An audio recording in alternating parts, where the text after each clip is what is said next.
कि विगत 2 दिनों पहले बहुत ही दुखदायी घटना सिसवा और पूरे जनपद के लिए हुई है।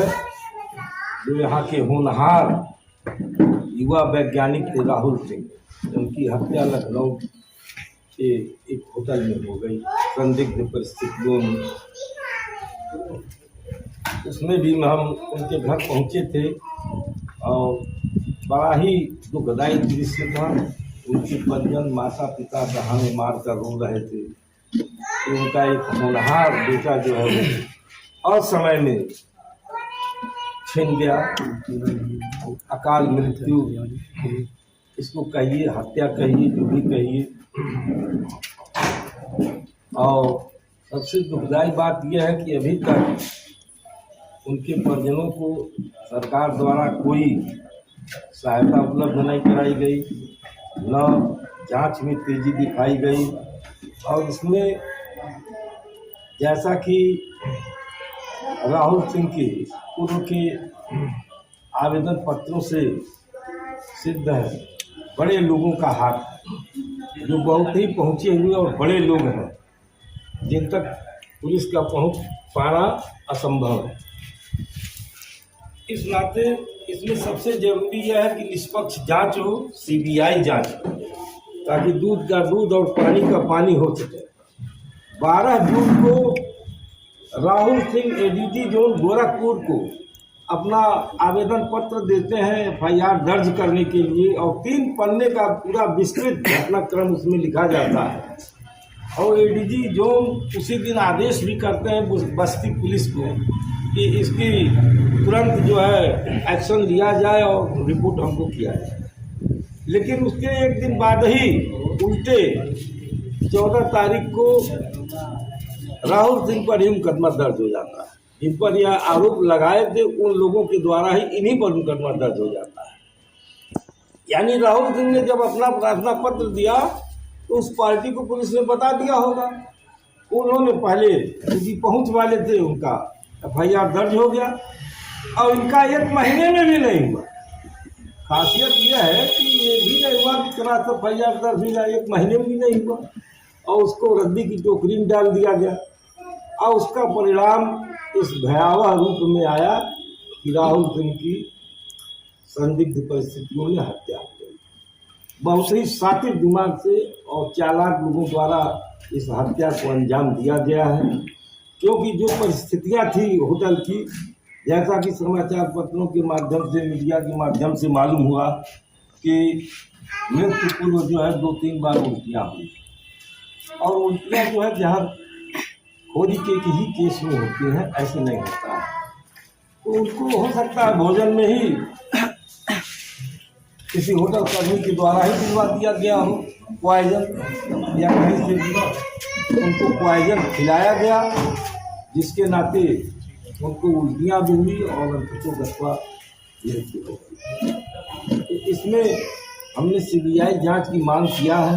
अगर सरकार इसको गंभीरता से लेगी तो अवश्य ही न्याय देगी और सीबीआई जांच कराएगी। उत्तर प्रदेश सरकार, क्योंकि उत्तर प्रदेश रत्न भी राहुल सिंह को प्रदान की गई, तो कम से कम उनकी गरिमा के अनुरूप इसमें गंभीरता दिखलाकर जांच होनी चाहिए और उनके गरिमा के अनुरूप ही परिजनों को 5 करोड़ रुपए की सहायता दें और उनके एक किसी परिजन को अस्थायी सरकारी नौकरी दी। क्योंकि इस घटना से पूरा जिला बहुत स्तब्ध है। वह जिले का नाम रोशन कर रहे थे, काफ़ी आगे बढ़ा रहे थे और लोगों को उम्मीद थी कि और भी बड़े बड़े उनके द्वारा आविष्कार किए जाए।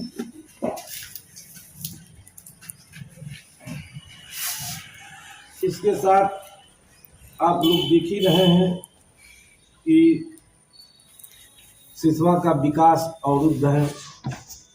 हमेशा मांग उठाई जाती है।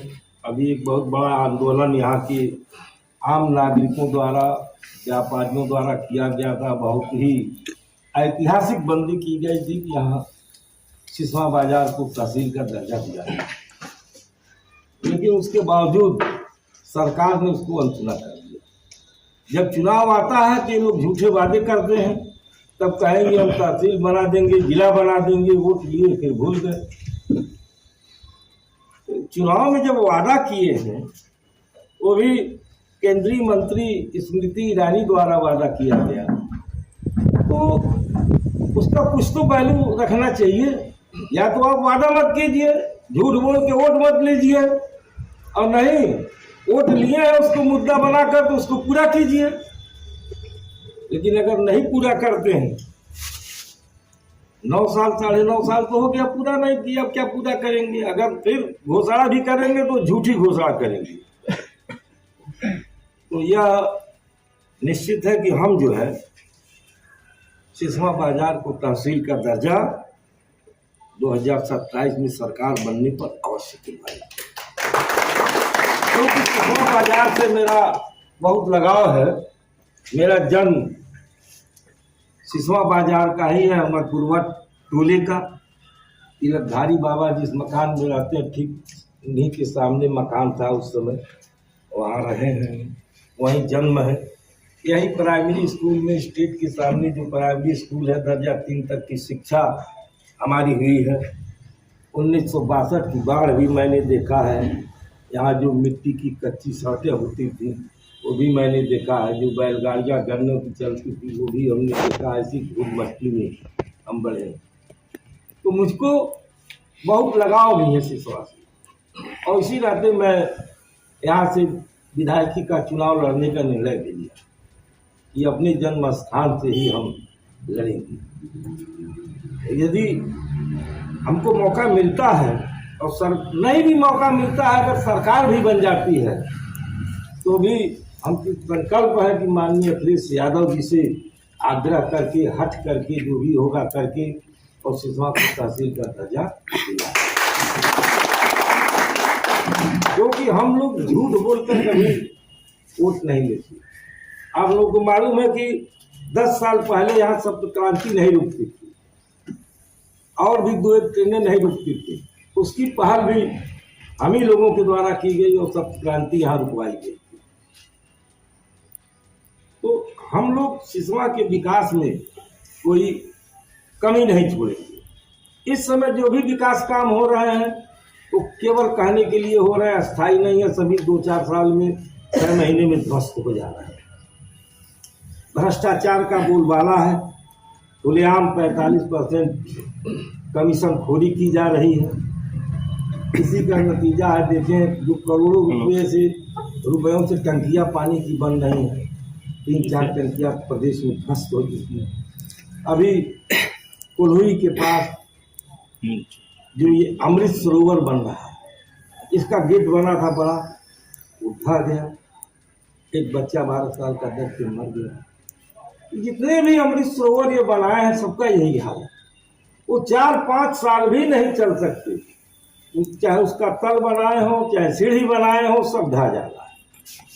नालियां जो बना रहे हैं ढह जा रही। चौक में नाली बनी, 15 दिन में ध्वस्त हो रही। सड़कें बन रही है, ध्वस्त हो जा रही। तो ऐसे निर्माण से क्या फायदा, जब सरकार भ्रष्टाचार पर अंकुश नहीं लगा पा रही है। जो निर्माण हो रहा अस्थायी नहीं हो पा रहा है, मजबूत नहीं हो पा रहा है, आज बन रहा है कल उखड़ जा रहा है, तो इससे फायदा क्या है? केवल तात्कालिक आप कह सकते हाँ ये बन रहा है, बन गया, 6 महीने के बाद उखड़ गया, क्या फायदा उससे? तो ये पूरी सरकार जो है इसका पूरा हमला भ्रष्टाचार में डूबा हुआ है, जिसके नाते कोई भी निर्माण सही ढंग से नहीं।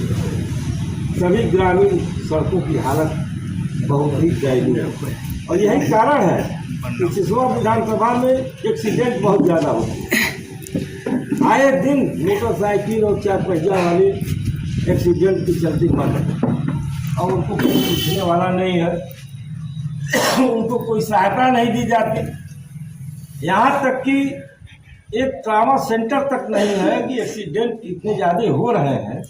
एक ट्रामा सेंटर होता तो कम से कम उनका उपचार अच्छे ढंग से हो जाता, लेकिन उसका भी अभाव है। न सिसवा में न निचलौल में है।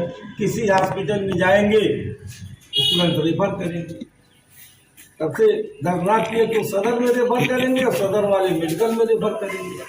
ये भी नहीं है कि डायरेक्ट वो मेडिकल में रेफर कर दें। कहीं किसी विकास चिल्ला रहे हैं, अस्पतालों की में जाकर देखिए क्या विकास है। पर्याप्त मात्रा में डॉक्टर नहीं है, कर्मचारी नहीं है, जांच करने वाले महिला डॉक्टर नहीं है, यही इनका विकास है ना। कम से कम हर CSC पर एक महिला डॉक्टर की नियुक्ति आवश्यक है। पुरुष डॉक्टर रहने ही चाहिए, फार्मासिस्ट रहनी चाहिए, जो एक्सरे, अल्ट्रासाउंड, CT स्कैन इस सब की सुविधा होनी चाहिए, लेकिन कुछ नहीं। आए दिन सुना जाता है एक्सीडेंट हुआ, लोग बीमार हुए, सब चीज देखो क्या विकास है भाई, जब आप हॉस्पिटल अच्छी सुविधा नहीं दे पा रहे। देश प्रदेश की स्थिति आप देख ही रहे हैं, किस तरह बेरोजगारी बढ़ी हुई, किस तरह पेपर लीक हो रहा है। आज दिल्ली में कितना बड़ा आंदोलन चल रहा है और लाठियां भाग रही हैं पुलिस वाले, लोगों पर अत्याचार युवाओं पर कर रहे हैं। वांगचुक 20 दिन अनशन पर रहे, कोई सुनवाई नहीं हुई। सरकार का एक मामूली प्रतिनिधि भी नहीं उनके पास गया कि आपकी क्या मांग है, क्या बात है, हम ठीक है सरकार के पास पेश कर हुए हैं, कुछ नहीं। उठा के 20 दिन के बाद हॉस्पिटल में डाल दिया गया। ये लोकतंत्र की हत्या है। लोकतांत्रिक देश में अपनी मांग के लिए अनशन, धरना, प्रदर्शन, ये तो लोकतांत्रिक अधिकार में आता है। महात्मा गांधी ने अनशन और धरना प्रदर्शन से इस देश को आजाद कराया है। आज सरकार तानाशाह हो गई है, तानाशाही की तरफ बढ़ रही है। सरकार चाहती है लोकतंत्र को खत्म कर दिया जाए और यहाँ तानाशाही आ जाए। इतनी खरीद फरोख्त MLA MP की किसी सरकार में आज तक नहीं। इसके पहले सुना जाता था 2-4-10 हो जाता था खरीद फरोख्त, लेकिन इस समय तो जैसे एकदम थोक भाव से खरीद फरोख्त हो रही है, दल बदल हो रहा है कि हम मनमाना कर लें। महिला बिल के लिए इस समय प्रयास किया जा रहा है कि बहुमत आ जाए और महिला बिल पेश करके एक भ्रम पैदा कर दिया। ये महिलाओं के बहुत हमदर्द बनते हैं। कितनी महिलाओं को इन्होंने संसद में भेजा है, किसको भेजा है? हेमा मालिनी को भेजा है, स्मृति ईरानी को भेजा है, और एक वो कौन है, कंगना रनौत को भेजा है। इन्हीं महिलाओं का विकास न कर रहे हैं। एक आम महिला को भेजे होते तो समझ में आता। और घड़ियाली आंसू बहा रहे हैं कि हम महिलाओं के विकास के लिए प्रयत्नशील हैं। तो महिला का विकास स्मृति ईरानी, हेमा मालिनी और कंगना रनौत के संसद में भेजने से हो जाएगा? इसी नाते वो संख्या 850 बढ़ाना चाहते हैं कि जितनी फिल्मी उद्योग में हीरोइन है सबको भेज दिया जाए वहाँ गिनती गिनाने के लिए। तो महिलाओं का विकास करना है तो बहुत से माध्यम में आपका विकास कर सकते हैं। संसद में पहले आपने बिल पास कराया, 33% आरक्षण और बिल सर्वसम्मत पास हो गया। उसके बाद आप उसको लागू नहीं करना चाहते हैं, एक नया पेज लेकर चले आए, अब 850 होगा। अगर 850 होगा तो उतने सांसदों का खर्चा किसके ऊपर? जनता के ऊपर न पड़ेगा। तनख्वाह और जो भी उनकी सुविधा है, पेंशन है, तो जनता पर एक बोझ ही तो पड़ेगा। और आप इसको लागू करने के बाद भी अगले सेशन में 850 वाला ला सकते थे बिल, नहीं पहले 563 वाला लागू कर दीजिए आप, अगर आपकी नीयत साफ है तो। इसके बाद आप ला दीजिए। इस तरह दबाया जा रहा है, विपक्ष को इस तरह दबाया जा रहा है कि कोई सरकार का विरोध नहीं। आज तो गांव में आम किसान भी, मजदूर भी कह देता है कि भाई इस सरकार में केहू कुछ बोली मुकदमा लिखा दे। एक आम इंसान की बात मैं बता रहा हूँ, वो भी जान गया है। बहुत सी बातें हैं। इसके बाद जो भी भाई आप लोग कुछ पूछना चाहें पूछ सकते हैं। हमको कोई PM रिपोर्ट का स्टेटस नहीं पता है, उनके सर्जन लगे हुए हैं, बता रहे थे लोग कि अभी मिला नहीं है। जब हम गए थे तब तक उनको प्राप्त नहीं। उसमें यही है, पीएम रिपोर्ट आ गया तो आज और देश जो है स्पष्ट है। तो ऐसा है कि जहाँ जहरखोरी का मामला होता है, कोई भी डॉक्टर या नहीं लिख सकता है कि जहर या पॉइजन से मारा, क्योंकि उसको विशेषज्ञ जो दूसरा रिपोर्ट जांच करता है वही लिखेगा, तब मारा जाएगा। इनके पावर में नहीं है। भला जहर से मरा, लेकिन ये लिख नहीं सकते हैं कि जहर से मरा। तो जब दूसरा रिपोर्ट आएगी, जांच रिपोर्ट, तभी वो माना जाएगा, क्लियर होगी कि मेरे जहर से हुआ है या नहीं। अब उसके लिए सरकार को चाहिए कि भाई ये विशेष वैज्ञानिक का मामला है, तो इसको प्राथमिकता के आधार पर 2-4 दिन में, 1 हफ्ते के अंदर दूसरा रिपोर्ट लें, नहीं तो साल, 1.5 साल, 2 साल में नहीं आएगी। और इतने प्रभावशाली लोग जहाँ पीछे पड़े हैं तो कहाँ आने देंगे जल्दी रिपोर्ट। अखिलेश यादव जी, आप कल के स्टेटमेंट में दिए थे कि असेंबली क्वेश्चन या पार्लियामेंट में, हाँ, तो क्या इसी मानसून सर तो नहीं कर? हाँ, इसी में होगा। अभी तो सब दिख ही रहा है, दिल्ली का हाल सब स्थगित है, सत्र होगा, बिल्कुल होगा। अखिलेश यादव जी ने बड़ी गंभीरता से इस मामले को लिया है, और उसमें न्याय मिलने तक समाजवादी पार्टी लड़ाई लड़ेगी। से जुड़ा हुआ क्वेश्चन है कि यहाँ पे सामुदायिक स्वास्थ्य केंद्र है और यहाँ 8 स्पेशलिस्ट डॉक्टर होना चाहिए, 8 स्पेशलिस्ट डॉक्टर होने चाहिए, 2 डॉक्टर के भरोसे चल रहा है। तो हमने तो आपको पहले ही बता शाम दिया। को हम लोग डर लगता है कि हमारे घर के कोई मरीज बीमार ना, हाँ। कोई बीमार ना, तो इस पे कुछ आप लोग भी आगे कार्रवाई करवा सकते हैं। हम लोग हमेशा बोलते हैं, हम तो हॉस्पिटलों के संबंध में हमेशा बोलते हैं, आज की सबसे मूलभूत आवश्यकता यह है कि पहले हॉस्पिटल फिट रहे। कोई बीमार पड़ा, हार्ट अटैक आ जाए, कुछ हो जाए, तो उसको कम से कम प्राथमिक उपचार मिल जाए। लेकिन इतनी दयनीय अस्पतालों की हालत, अब सिसवा बाजार इतना बड़ा मतलब है, नगर पालिका है, प्रतिष्ठित जगह है, यहाँ जब तुम नहीं दे पा रहे तो देहात वालों में ज्यादा में और सब में कहाँ से दे पा रहे। अरे 8 डॉक्टर 6 करो, महिला डॉक्टर तो बराबर यहाँ रहता, महिला डॉक्टर नहीं, अगर कोई आया तो 3 दिन यहाँ अटैक, 3 दिन दूसरे जगह अटैक। कि क्या है भाई, क्या है आपका विकास है कि आप जो है पूरी संख्या में डॉक्टर नहीं दे पा रहे हैं, जांच का वो नहीं दे पा रहे हैं कि सारे जांच के उपकरण हो, उपकरण जहाँ है वहाँ चलाने वाले हो। यही तो हम कह रहे, विकास का खोखला नारा। आज बहुत क्या करते हैं, कहीं कैंप लगवा देंगे 2-3 महीना में, निःशुल्क कैंप लगा। क्या हो रहा है भाई निःशुल्क कैंप? सरकार तो होगा पहले से निःशुल्क है, इसी में एक दिन मेरा लगाया था। पिछले दिन आए थे सांसद जी, वर्तमान में अध्यक्ष भी हैं, बड़े खुले तौर से कहा कि 30वां तहसील है, तो किस आधार पर है कि तहसील नंबर तो ही हम कह रहे हैं, किस आधार पर स्मृति ईरानी बोल रही थी? किस आधार पर स्मृति ईरानी इनका बन जाएगा? उनसे पूछना चाहिए था ना सांसद जी कि आप के नेता लोग कैसे बोलते हैं। मंच से घोषणा किए थे चुनाव में, अब बना नहीं पाए तो तहसील बनाना है तो बन क्यों नहीं जाएगा? इधर चुनाव जीता तहसील बनाई, चुनाव जीता उधर तहसील लेके आएंगे। जब इच्छा शक्ति रहेगी तब ना। अब वोटवा मिल जा रहा है आसानी से बरगला कर लोगों को, तो क्यों बनाएंगे तहसील? ये बताइए, वोटवा न मिला तब तो बनाएंगे।